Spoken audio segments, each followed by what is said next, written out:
ಈಗ ನಿನಗೆ ಯಾರಾದರೂ 2 ಕೋಟಿ ರೂಪಾಯಿ ಕೊಡ್ತೀನಿ, ಈ ನಿಶ್ಚಿತಾರ್ಥ ಮುರಿದು ಬೇರೆ ಮದುವೆ ಆಗು ಅಂದ್ರೆ ನೀನು ಜಾತಿ ಕುಲ ಗೋತ್ರ ಇದೆಲ್ಲ ನೋಡ್ತೀಯ? ಖಂಡಿತ ಇಲ್ಲ. ಅವ್ರು ಯಾವುದೇ ಜಾತಿ ಆಗಿರಲಿ ಡ್ಯಾಡ್, ಈ ಎಂಗೇಜ್ಮೆಂಟ್ ಮುಟ್ಕೊತೀನಿ, ಅಲ್ಲಿ ಮದುವೆ ಆಗ್ತೀನಿ. ಡ್ಯಾಡ್, ಅಂತ ಆಫರ್ ಯಾವುದಾದಿದ್ರೆ ಹೇಳಿ. ನನಗೂ ಅಷ್ಟೇ ಡ್ಯಾಡ್. ಆ ಬಫೂನ್ ಗಗನ್ ಬೇರೆ ಬೇಡ. ಯಾರಾದ್ರೂ ಡಿವೋರ್ಸಿ ಆದರೂ ಸರಿ. He should be smart enough. ಅವ್ರ ಹತ್ರ ತುಂಬ ತುಂಬ ದುಡ್ಡಿರಬೇಕು.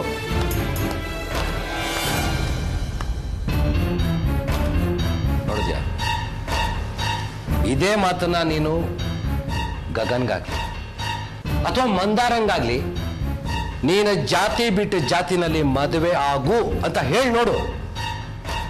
ಯಾರು ಹೇಳಿದ್ರು ಅವ್ರಿಗೆ ಗ್ರಹಚಾರ ಬಿಡಿಸ್ಬಿಡ್ತಾರೆ. This is my trump card. ಇದನ್ನೇ ಇಟ್ಕೊಂಡು ನಾನು ಬಂಡವಾಳವಾಗಿ ಅದನ್ನ ಪರಿವರ್ತಿಸ್ತೀನಿ. Don't worry. ನಮಗ ಆಸ್ತಿನೂ ಬರುತ್ತೆ, ಈ ಮದುವೆನೂ ಆಗುತ್ತೆ. ಒಂದು ವೇಳೆ ಅವ್ರು ಬಿಲ್ಕುಲ್ ಆಗೋದೇ ಇಲ್ಲ ಅಂದ್ರೆ? I want them to say that. ಆ ಮಾತನ್ನ ಅವರು ನನಗೆ ಹೇಳಬೇಕು. ಆಗ ಈ ಶ್ರೀಕಂಠಮೂರ್ತಿ ಯಾರು ಅನ್ನೋದನ್ನ ನಾನು ತೋರಿಸ್ತೀನಿ. I will show them. ಬರೀ ಮದುವೆ ಅಷ್ಟೇ ಅಲ್ಲ, ಅವರ ಎಲ್ಲ ಸಂಬಂಧಗಳನ್ನು ಕಳ್ಕೋಬೇಕಾಗುತ್ತೆ. ಎಲ್ಲ.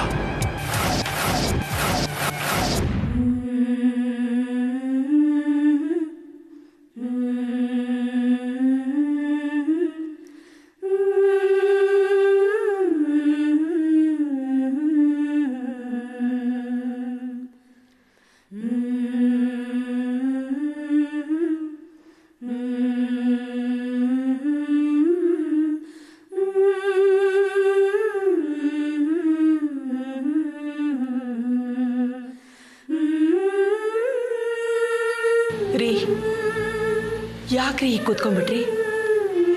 ಪಾಠ ಹೇಳ್ಕೊಡೋಕೆ ಹೋಗಲ್ವಾ? ಹೋಗಬೇಕು, ಆದರೆ ನನಗೆ ಕಾಮಾಕ್ಷಿ ಆರೋಗ್ಯದ ಬಗ್ಗೆನೇ ಚಿಂತೆ ಆಗ್ತಾ ಇದೆ. ಅಲ್ಲಿ ಹೋಗಿ ಹೇಗೆ ಪಾಠ ಮಾಡಲಿ? ಯಾಕ್ರಿ ಚಿಂತೆ ಮಾಡ್ತೀರಾ? ದೇವ್ರ ದಯದಿಂದ ಕಾಮಾಕ್ಷಿ ಈಗ ಅಪಾಯದಿಂದ ಪಾರಾಗಿದ್ದಾಳಲ್ಲ. ಏನು ಪಾರಾದ್ರೋ ಏನು, ಮಾವ ಮಾತಾಡಿದ್ದು ಕೇಳಿದ್ಯಲ್ಲ.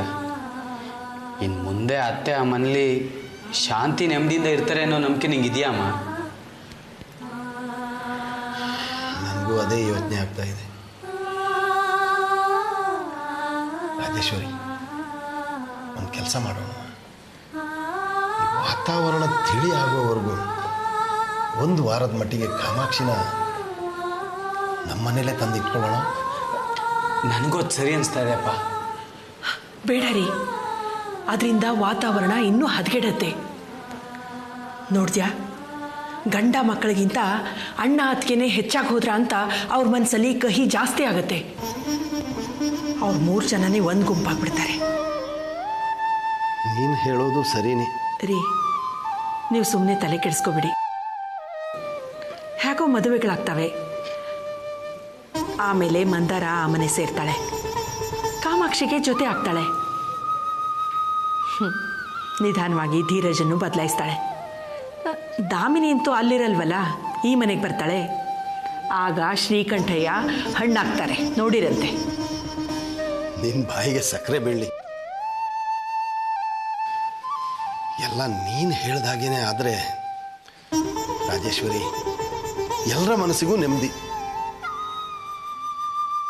ಆದರೆ ಯಾಕಪ್ಪ ಇನ್ನೂ ಆದ್ರೆ ಗೀದ್ರೆ ಅಂತ ಇದೆಯಾ? ಹಾಗಲ್ಲ ಗಗನ್,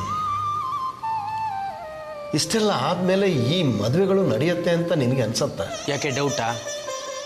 ಅವ್ರು ಹಾಕಿರೋ ಕಂಡೀಷನ್ಗೆಲ್ಲ ಒಪ್ಕೊಂಡ್ರಾಯ್ತು. ಅವ್ರ ಕಂಡೀಷನ್ಸ್ಗೆ ಒಪ್ಕೊಳ್ಳೋದು ಅಂದರೆ ಅವ್ರು ಕೇಳಿದ ಆಸ್ತಿನ ಬಿಟ್ಕೊಡೋದು. ಅವ್ರು ಕೇಳಿದ ಆಸ್ತಿನ ಬಿಟ್ಕೊಡೋಕ್ಕೆ ನೀವೆಲ್ಲರೂ ಒಪ್ತೀರಾ? ನೀನೇನು ಹೇಳ್ತೀಯ ರಾಜೇಶ್ವರಿ? ಇದನ್ನ ನೀವು ನಾನು ಕೇಳಬೇಕಾ? ಸಂಬಂಧಗಳಿಗಿಂತ ಆಸ್ತಿ ದೊಡ್ಡದು ಅಂತ ನಾನು ಯಾವತ್ತಾದ್ರೂ ಹೇಳಿದ್ದೀನ? ಅಲ್ಲಪ್ಪ, ಎಲ್ರು ಅಂದ್ರೆ ಯಾರು? ನಾನಾಗಲಿ ಅಮ್ಮ ಆಗಲಿ ನೀನು ಹೇಳಿರೋದಕ್ಕೆ ಯಾವ ಥರ ಅಡ್ಡಿ ಮಾಡಿದೀವ? ಇನ್ನು ಮಂದಾರ ಈ ಆಸ್ತಿ ಅವಳಿಗೆ ಅಲ್ವಾ ಸೇರೋದು? ಉಳಿದವರು ಪಲ್ಲವಿ, ದಾಕ್ಷಾಯಿಣಿ, ನಿವೇದಿತಾ. ಅಪ್ಪ, ಮಂದಾರಂಗೆ ಕೊಟ್ಟ ಮೇಲೆ ಮಿಕ್ಕಿದ್ದು ಅವ್ರಿಗೆ ತಾನೆ.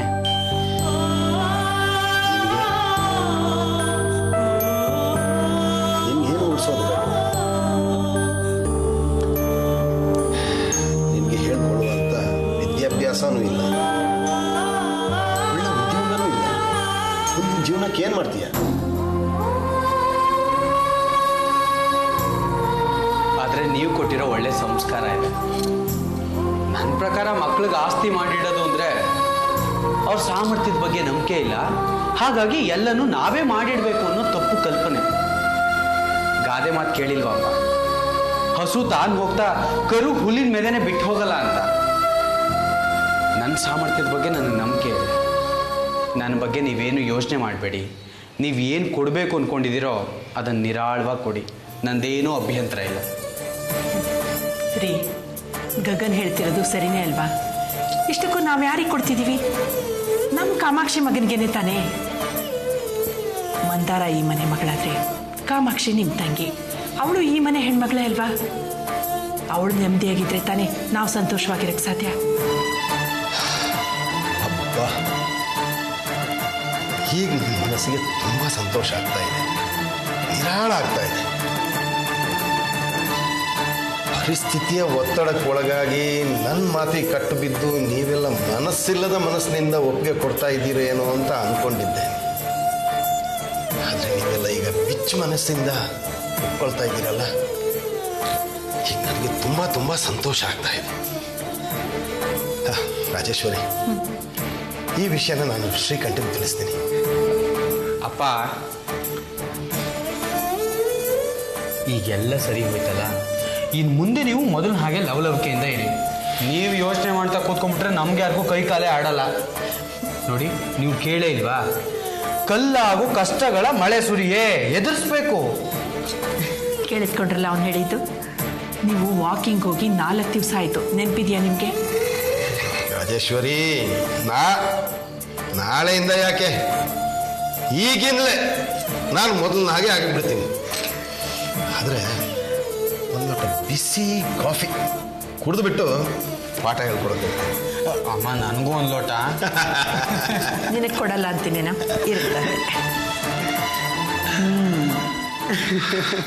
ಓಂ ತಸ್ಮೈ ದಶಮರುಹೋತ ಪ್ರತ್ಯಶೃಣೋತ್ ಸದಶಹೋತೋ ಭವತ್ ದಶಹೋತೋ ವೈರಾಮೈಷಃ ತಂ ವಾ ಏತಂ ದಶಹೋತ ವಸಂತಂ ದಶಹೋತೇತ್ಯಾಚಕ್ಷತೆ ಪರೋಕ್ಷೇಣ ಪರೋಕ್ಷ ಪ್ರಿಯ ಇವ ಹಿ ದೇವತಾ ರಕ್ಷಾಂ ಶಿರಸಾ ಗೃಹ್ಣಾಮಿ.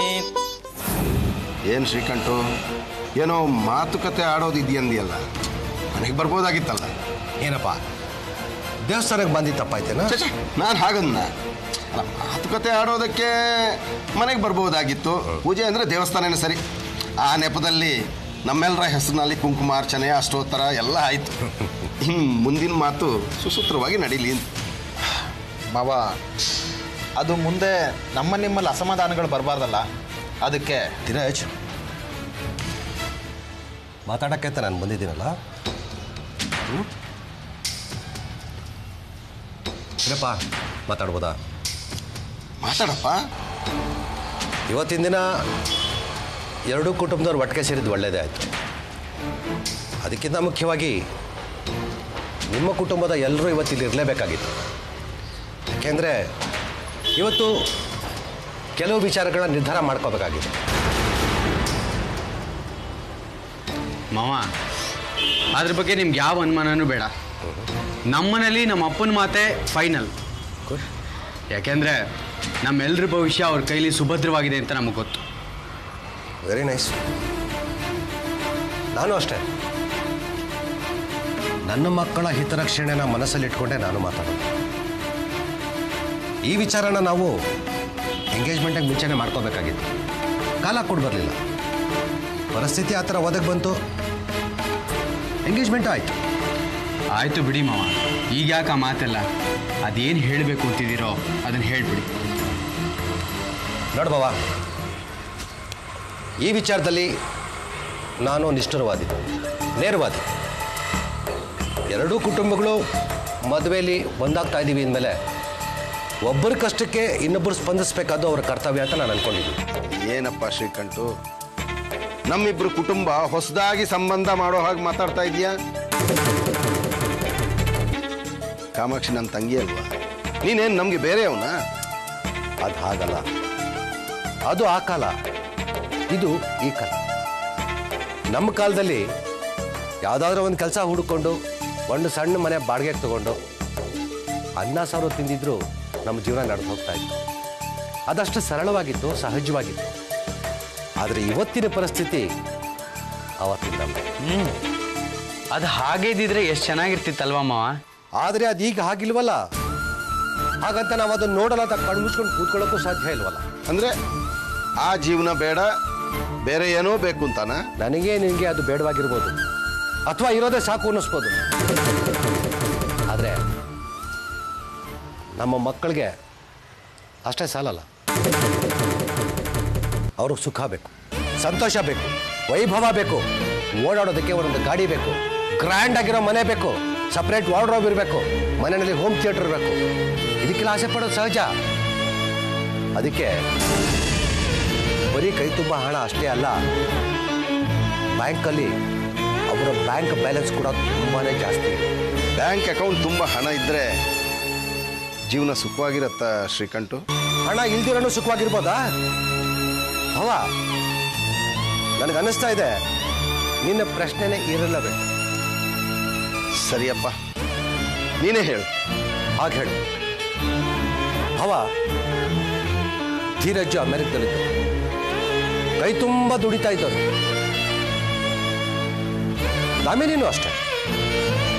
ನೋಡೋ, ಅವರು ಬೆಳೆದು ಬಂದಿರೋ ವಾತಾವರಣದಲ್ಲಿ ದುಡಿಯೋದಷ್ಟೇ ಮುಖ್ಯ, ಅದೊಂದೇ ಇಂಪಾರ್ಟೆಂಟು, ಮಿಕ್ಕಿದ್ದೆಲ್ಲ ಗೌಣ. ಹಾಗಾದ್ರೆ ಮದುವೆ, ಗಂಡ ಹೆಂಡತಿ ಸಂಬಂಧ ಇವೆಲ್ಲ ಗಮನ ಅಂತೀರಾ?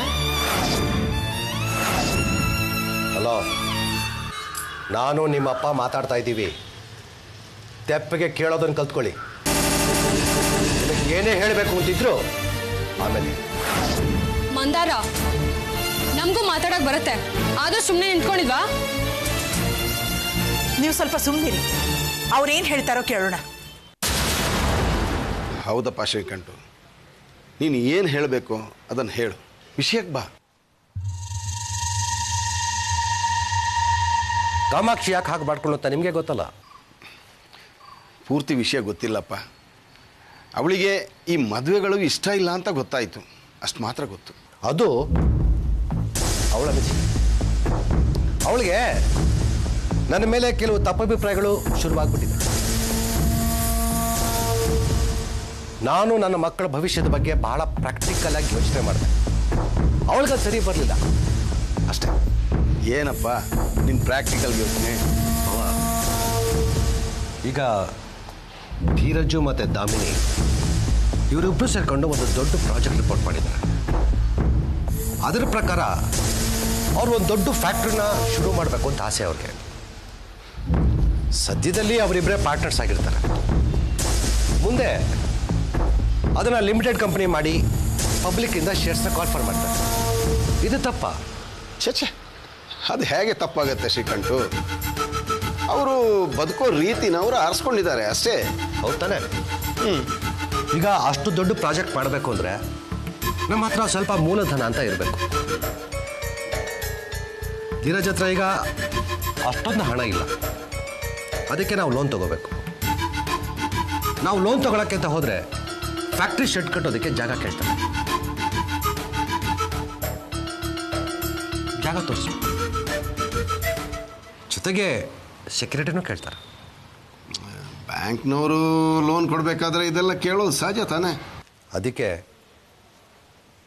ಧೀರಜು ಬ್ಯಾಂಕ್ಗೆ ಲೋನ್ ಅಪ್ಲಿಕೇಶನ್ ಸಬ್ಮಿಟ್ ಮಾಡುವಾಗ ನಿಮ್ಮ ಮನೆ ಮುಂದೆ ಇದ್ದಿದ್ದ ಖಾಲಿ ಜಾಗನ ಬ್ಯಾಂಕ್ ಮ್ಯಾನೇಜರ್ಗೆ ತೋರಿಸಿದ್ದಾರೆ.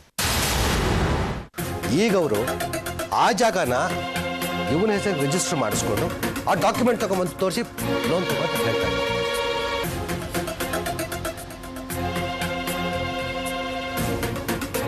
ನಮ್ಮ ಮಂದಾರನ ನೀವು ಧೀರಜ್ ಮದುವೆ ಆಗಬೇಕು ಅಂದರೆ ಆ ಜಾಗ ನಿಮಗೆ ಕೊಡಬೇಕು. ಸಾರಿ, ನನಗಲ್ಲ, ನಿಮ್ಮ ಅಳಿಯನಿಗೆ.